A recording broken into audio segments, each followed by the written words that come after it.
Position देखा कि mobile चलावत आना जो दादा कह दिया ना कि बेटा छाती दादा करेली मास्टर छाती जो कह दिया ना दादा बाबू तन छाती दार दे तल लइकवा छाती तो नहीं दारी अगर डिस्टर्ब कैला तो मोबाइल पटक के फोड़ दे 12,000 के मोबाइल किनले बा पटक के 1 मिनट में फोड़ दिया जाई बाहर 2 महीना मोबाइल कर दी और कहे बा 2 महीना के बाद घरे चली आई। तो यह हाल बते पर एगो कविता कहे पड़ल कहल गई कि मेहरी के मारा दादा के डांटे मेहरी के मारा दादा के डांटे माई के नहीं छोड़ेला आ जब लड़का मोर गुस्सा में आवे पटक मोबाइल फोड़ेला जब लड़का मोर गुस्सा में आवे पटक मोबाइल फोड़ेला। तनिक विचार करे नहीं भैया राम केवल साहेब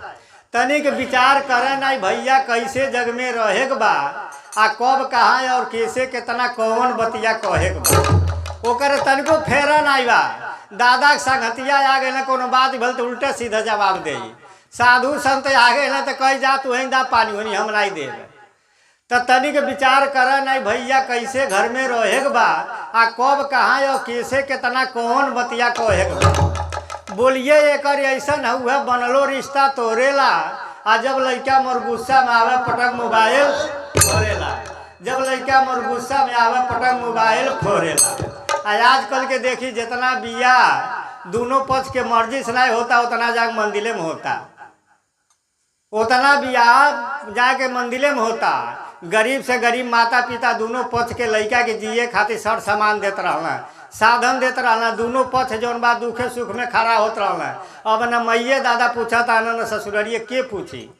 कितना लड़की लोग भाग के रोवत यारी यूट्यूब पे अपन कहानी बतावत यारी। तो ऐसे कहल गई कि बिना बियाहे में हरी लाई बिना बियाहे में हरी लाई मिलन न फुटहा बर्तन हो और टोला महल्ला ताना मारे सहेली करे कर्तन हो टोला महल्ला ताना मारे सहेली करे कर्तन हो। तब बिना बियाहे में हरी लाई मिलन न फुटहा बर्तन हो और टोला महल्ला ताना मारे सहेली करे कर्तन हो। अब बहरे से कौड़ी नहीं लागे जब कमैले रह तब न कमा ये तो जिंदगी भर मोबाइले बतियोलो से भाग के बियाह कर लिहल काम धाम कैलस नहीं बहरे से कौड़ी नहीं लावे घरवे के धन कोड़ेला आ जब लड़का मोर गुस्सा में आवे पटक मोबाइल तोड़ेला। देखल गल कि कितना जने के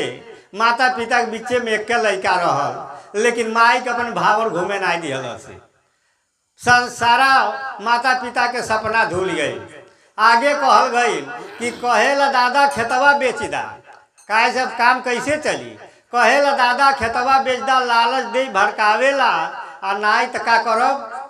कहेला दादा खेतवा बेच दा लालच दे बहकावेला कहेला खेत बेचा हमके मोटरसाइकिल किना अपने कमैलस नहीं कब्बो कहलस मोटरसाइकिल किना। अब जब दादा ना मनला मोटरसाइकिल खेत बेच के किन दिला तो गौवा में वही वही कहीं चलाई जे अपने पसीना कमैले रही आराम से चलाई कि गड़िया देर हच के न आ वो तो खेत बेच के किनले रही तो वही वही कह के चलाई ओकर बुझाए कि हाईवे चलाओ तनी गौवा में तो कहेला दादा खेतवा बेच दा यह कोई धमकावेला आ नाई तो फांसी दे के मोर कहेला दादा खेतवा बेच दा लालच दे बहकावेला आ नाई तो फांसी दे के मरब यह कोई धमकावेला कहला नाई तो फांसी दे के मरब नाही तो फांसी दे के मरब यह कोई धमकावेला आ कहे कुमार सुनाए संतो नाम कुल के बोड़ेला आ जब लड़का मोर गुस्सा में आवे पटक मोबाइल